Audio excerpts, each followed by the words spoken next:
Previously. They're doing the previously thing. Do the information what happened in the last episode for those catching up. In the first part of this series, we established three things. One, data center water treatment is a $1.1 billion market growing at nearly 15% a year, which makes it the fastest growing industrial water vertical on Earth. Two, Ecolab spent nearly $5 billion on cool-lighted systems and another $1.8 billion on Ovivo's electronics division, which made it the first water sector conglomerate to bet its entire future, or at least a good section of its cash, on cooling silicon. And three, the hyperscalers, the Microsofts, the Amazons, the Googles, the companies spending $50 billion a year on building data centers, they have not acquired a single water company, not one. And I promise to answer what happens next, and this is that video. But despite that hyperscalers' apparent hyper-can, Ecolab is not alone betting on this vertical. Every strategic buyer, every financial buyer, and every private equity sponsor in water is more or less racing to lock up data center expertise, and this becomes very evident when you map M&A deals touching this space over the past 2 years. One thing's for sure,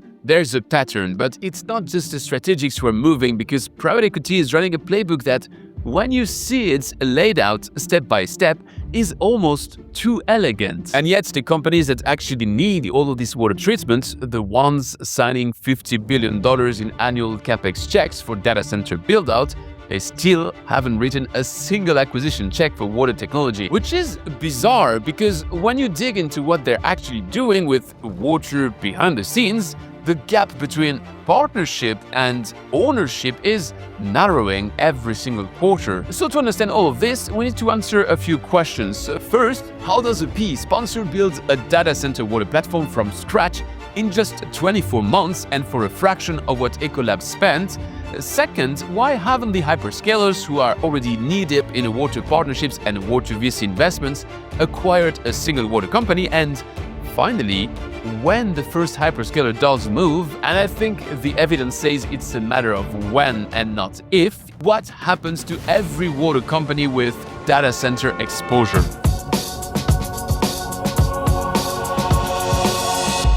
When most people think about water treatment for data centers, they picture equipment.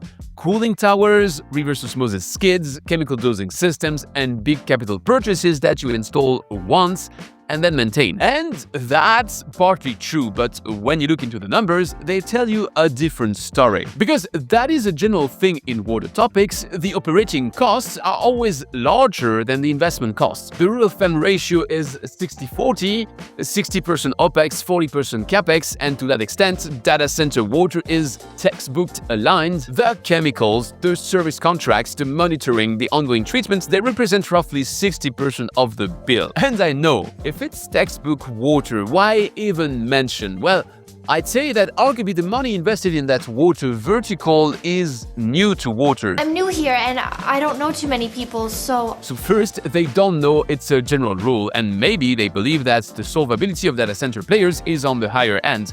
So they crave that appeal for something that's not just a one-time equipment sales, but rather subscription-style income with service contracts, chemical deliveries, and remote monitoring dashboards, all renewing year after year. And arguably, that sturdy income pipe year after year with little chances of disruption is simply the key parameter to account for in M&A numbers. Let me do an analogy. If you acquire a company that sells an unbreakable tool to escape your car after a crash, what's the lifetime value of your customer? It's pretty much a one-off sale.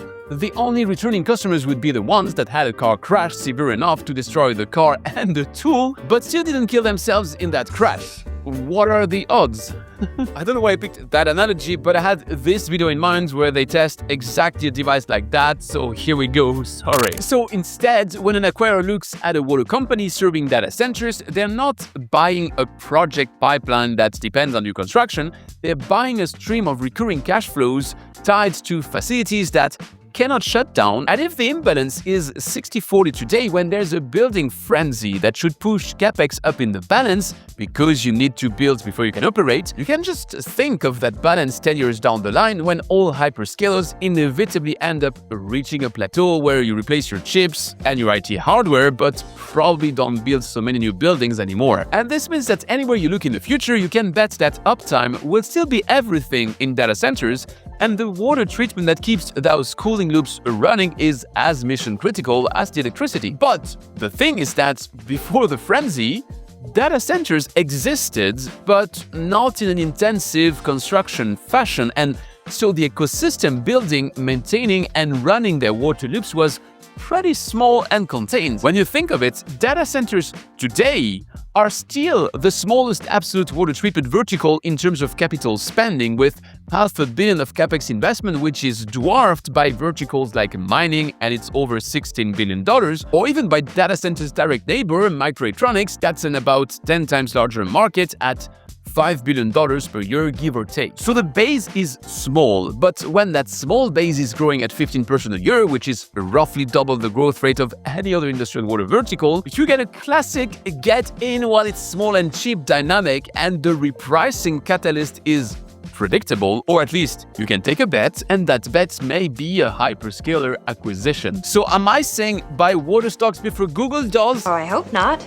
Not quite, but not that far off. As I told you on this channel, when the Ovivo deal dropped, the water M&A food chain has a well-established pattern. Small companies slap the innovations at the wall, and what sticks gets 1, 2, 3 rounds of investments before it gets consolidated into a specialist platform, eventually acquired by a larger platform, and those two levels of platforms are the ones where the big players go shopping at the end of the food chain. And the premium for platform companies at the right stage is getting sizable. I told you in the first video of KKR's 15x in 2 years, or in the Ovivo case of their own 10x in 10 years. Well, I have more examples, which brings me to the most elegant playbook I've found in this entire space, and it's not coming from where you'd expect it. Have you ever heard of CRB Water?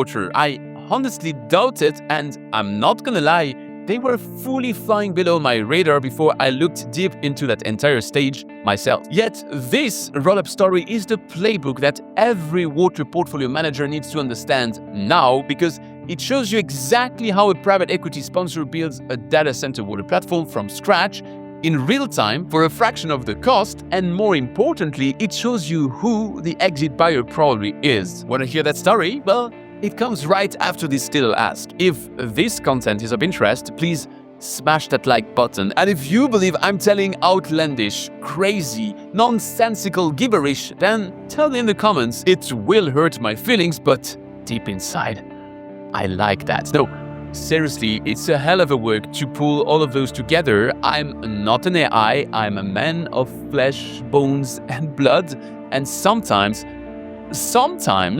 I'd crave to have a real human discussion and not all these bot comments. So here's the story I promised. In March 2023, AEA Investors, specifically their small business private equity arm, which manages a $1.3 billion fund, acquired a company called Chemtron Riverbend. Now, Chemtron was about as unsexy as water companies get. They were founded in 1987 in St. Charles, Missouri, and at first, they were a regional industrial water treatment provider doing low two-digit million dollars in yearly revenue. The company was employee-owned with an average employee tenure of 23 years, so people stayed for long, owned their shares, and did their industrial water job in a pretty little niche end of the market. No data center expertise, no fancy technology platform, just a solid, boring chemical business serving industrial clients in the Midwest. And don't take me wrong, I'm saying boring here with all my deepest respect. But when AEA acquired Chemtron in 2023, they did not buy it for what it was. They bought it for what it could become. I should put that on M&A t-shirts, buy it for the potential and the synergies. Now, AEA did not move by accident or target Chemtron because the lights were on. They knew exactly what came next because they had done this before. Their fund has a thematic focus on fluids management, and their 3 platform investments lay the thesis out clearly. Chemtron Riverbend for water chemistry, Singer Industrial for rubber and fluid power distribution, and Crane Engineering for pumps, valves, and flow control. The playbook is always the same. You buy a platform at a low multiple, you bolt on capabilities through targeted add-on acquisitions, you pivot the combined entity to a high-growth vertical, and then you sell it at a premium multiple when the transformation is complete. So having acquired Chemtron, they started executing just that, and they ran 5 add-on acquisitions in just 2 years, all at undisclosed prices, but that I would estimate foot the low multiple pattern bill. The first was Premier Water and Energy Technology in 2024, which gave them geographic expansion into Florida and the Southeast, adding water safety and regulatory compliance services.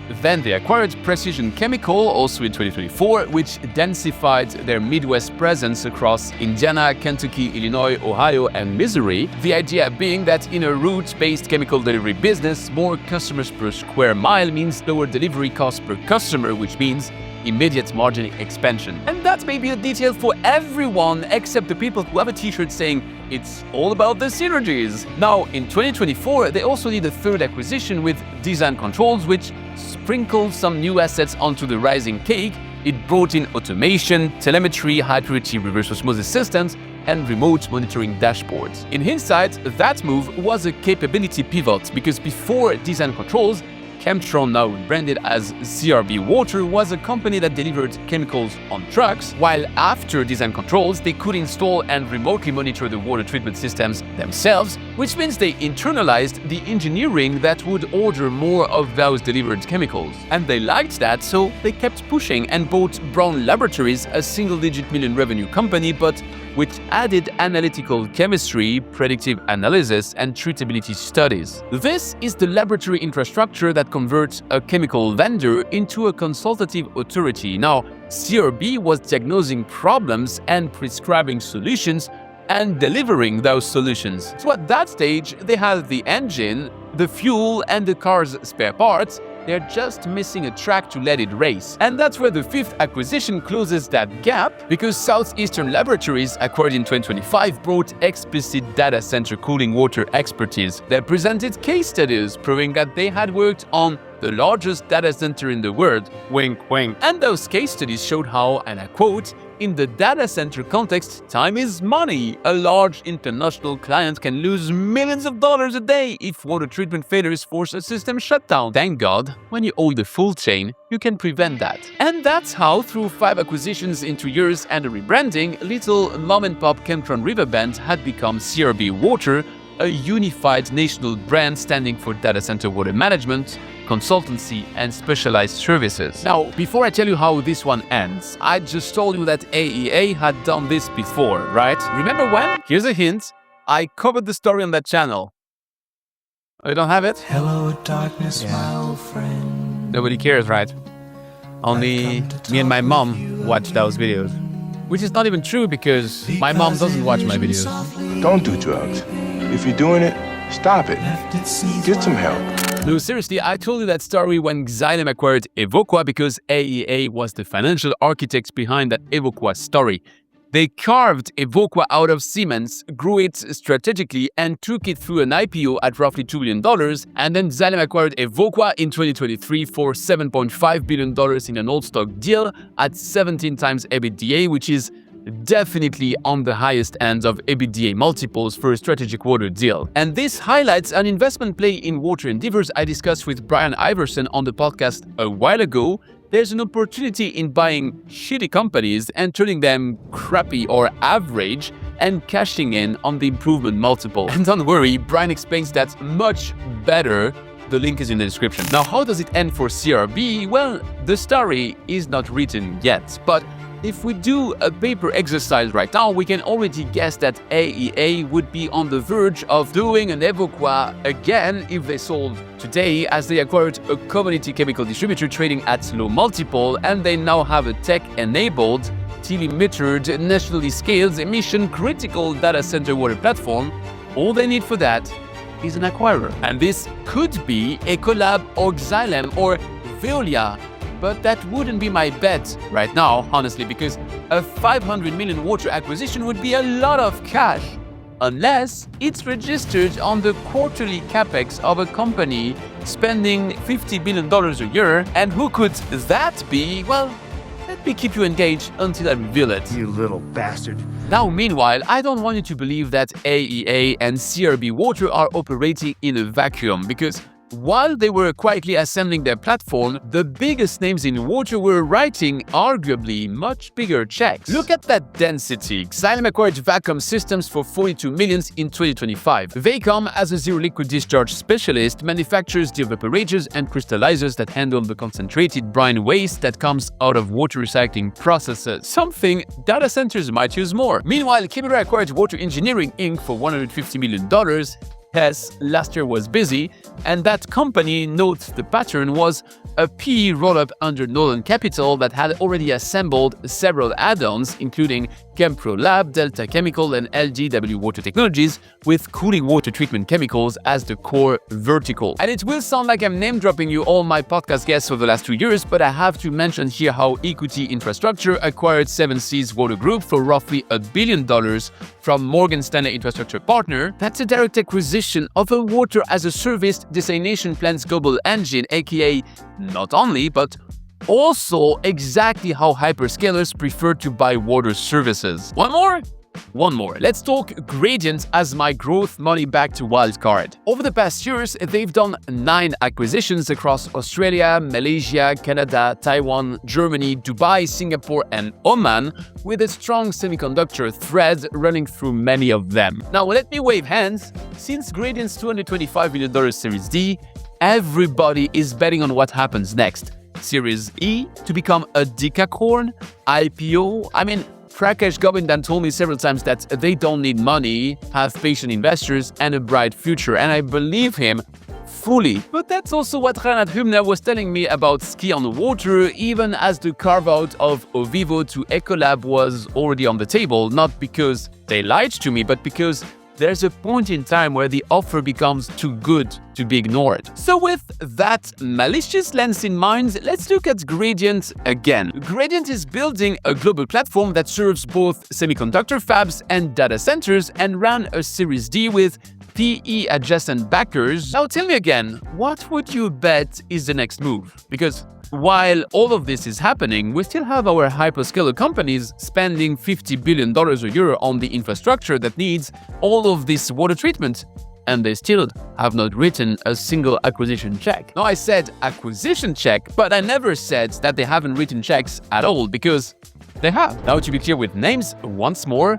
Google, Microsoft, Amazon, Meta, Apple, Oracle, Nvidia, none of them have acquired a water company, and when I say none, I mean genuinely completely zero. But 2 of them are so deep in water that the gap between partnership and ownership is narrowing every quarter, and I think when you see the full picture, you'll understand why I believe the first deal is a matter of timing, not a matter of if. Let me start with Copilot's mother company, Microsoft, and I start with them because they're my second pick. I would do everything for retention. In August 2024, Microsoft launched its zero water data center design, and to do this, they partnered with a company called Corinthis to develop chip-level microfluidic cooling, which means the cooling liquid runs through channels etched directly into the silicon itself inside the chip. Closed loop, zero evaporation, and according to Microsoft, saving about 125 million liters of water per facility per year. Now, their target is to make zero water the standard across their entire global data center portfolio by 2027, and their current water use efficiency, which you've heard of if you've seen my first video, sits at 0.2 liters per kilowatt hour. Now, this is highly a press release battle, so take it with a pinch of salt, but this at face value means Microsoft is roughly 5 times more water efficient than Google and 6.5 times better than Apple. But hardware is anyway only one layer. Microsoft also has a partnership network that I covered a couple of times on this channel, but never with you, Eliza. So when do we do it? Yes, I now also do my podcast invitations live. What are you gonna do about it? But those partnerships are how they have a 10-year Aqua Plus agreement with Fidotech for AI-powered leak detection across 3 geographies, how they have a board seat on Kilimo, which is a water credits platform with a joint project running in California. By the way, Jero, you still owe me an email. They have a 10-year IoT leak detection partnership with Shape in Brussels and Paris. Grégoire? Come on! And Ecolab's digital monitoring platform, Ecolab 3D, is integrated directly into Microsoft's Sustainability Manager software. Great, right? That makes them a customer and a good water steward. But there's more. Microsoft invested $10 million into Emerald Technology Ventures Global Impact Fund, which in turn funds about 15 water startups, including, what a coincidence, Phytotech and Kilimo. So, through Emerald's stake as a fund of funds, Microsoft effectively runs a water VC pipeline without actually running one. Maybe because when they've invested directly, well, it was a bit less of a home run. What's the name of that company that burst last year already? Oh, yeah. Source. Well, they were in it thrice, directly through Bill Gates and through Breakthrough Energy Ventures, because you never put too many eggs in a failing basket. That's just mean. Sorry, Eliza, I do it for the likes. Don't hate me.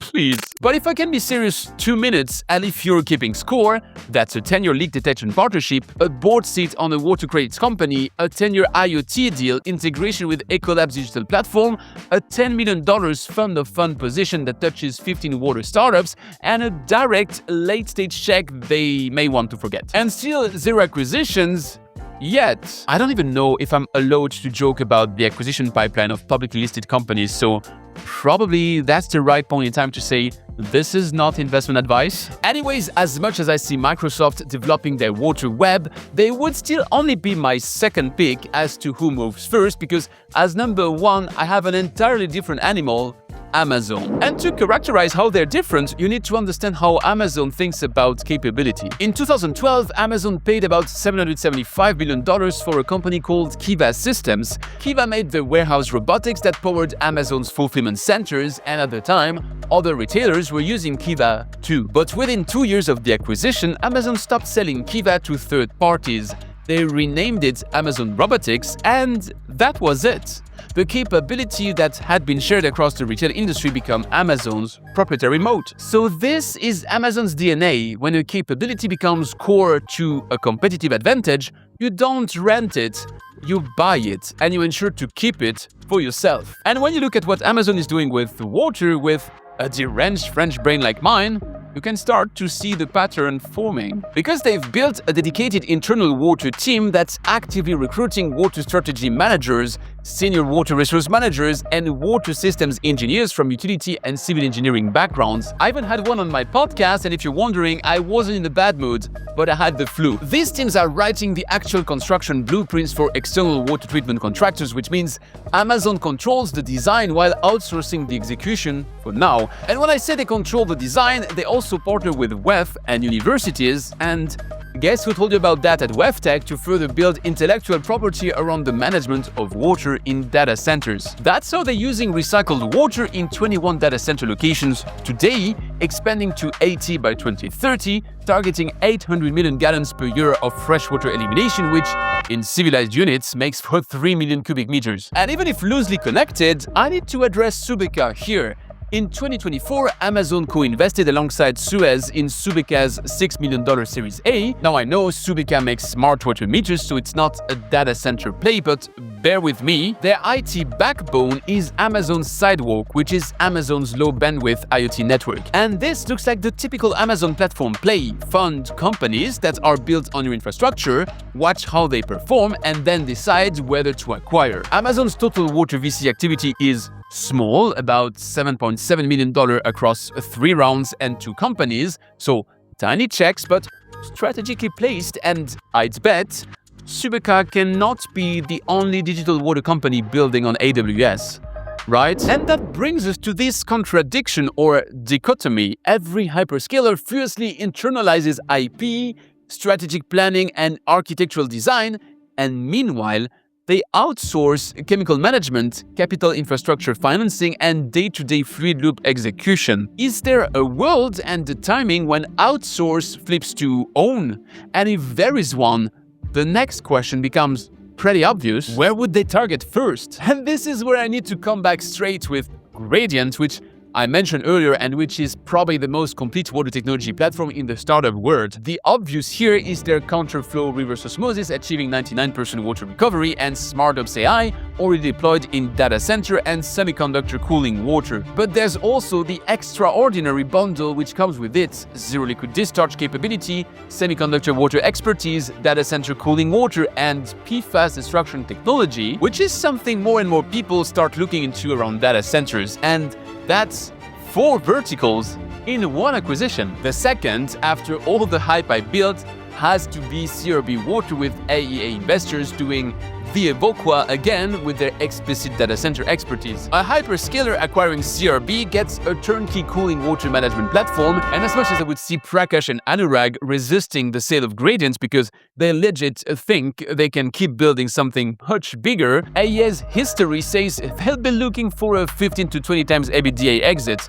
It's easier to sell when it's not your baby. In that same bracket, I could cite Vertiv, but they're maybe already too big, so I'll beef up my list with 2 more companies that are currently really in their happy place, so really similar to Gradiant, but with maybe less investors team building, because they have not raised a 225 million round, so convincing them to sell would be an uphill battle, but for really crazy multiple, why not? First in line, Aquatech, because this vertical is their technology stack's home turf, in and out. And second, Saltworks Technologies, because they're really rising and rising and rising in microelectronics, and there's a time when the rubber will inevitably hit the ground in data centers. I see Ben Sparrow and Devesh Sharma laughing at my hypothesis from here. Don't get me wrong, but hey, again, so did Reinhard Hübner not so long ago. Now, all of these are if hyperscalers use their rational brain or right brain, but there's one more word where they listen to their left brain and do an even more audacious move, leapfrogging today's solutions for the potential and prospects of another entire class of technologies, atmospheric water generation.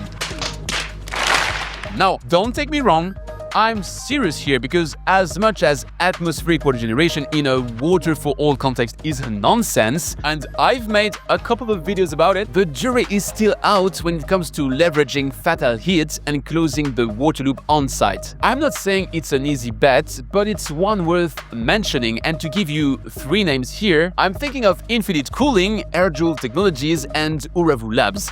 All 3 have been looking into that end of the AWG thesis, and I will need to run the detailed numbers down the line, but I have to listen when absolutely brilliant brains did the maths, and there is a world where it adds up. But regardless of the left brain or right brain option, if I assume a hyperscaler is about to make a move on a water company, it boils down to this 2-horse race between Microsoft and Amazon at first, that I'm sure. But because of this left brain, right brain differentiation, there's a world where they both move and both make the first domino fall, and then the consequences are on steroids. Because yes, I know no one ever moved, and now I'm asking, what if 2 move at the same time? But this speculation is anchored in patterns. Microsoft's Zero Water Pledge creates a 2027 deadline, and one that resonates with my left brain bets. Meanwhile, Amazon's scale up to 80 recycled water facilities by 2030 adds focus on the exact type of capability that my right brain bets possess. The question then becomes, what happens after the first domino falls? And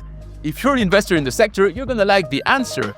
Every water company with data center exposure reprices overnight. From small bets like KMX Technologies to established players like Chemstar Water through adjacent players like Waterplan or more traditional actors like Dubois Chemicals, we're talking multiplying value by 4 almost overnight, and being positioned in these names now before Domino Day makes the entire difference. So let me come back to where this story started. Remember that employee-owned chemical distributor in St. Charles, Missouri doing 13 million in revenue, that friendly team without data center expertise staying in their jobs for decades, while, as I hopefully demonstrated, they now sit on a very short list of the most strategically valuable water companies in the world. The distance between 13 million in revenue and a potential hyperscaler acquisition target is 5 add-on deals and 24 months. That's the speed at which this market is moving, and that's entirely new in water. Nobody can predict if or which hyperscaler moves first, or whether any of the specific targets I've named end up being the ones that get acquired. Least of all, me. But what the structural forces, the engineering commitments, the partnership patterns, the VC pipeline activity all point to is one single same direction. And if the Evoqua story taught us anything, it's that the repricing happens fast once it starts. If you want to go deeper on the PE platform building playbook that's reshaping water M&A more broadly, have a look at my Xylem Evoqua piece, which is a great example of what can go right and wrong. And if all my depressed, self-deprecating comments have not convinced you yet, I'll beg one last time, because the YouTube algorithm is a bitch.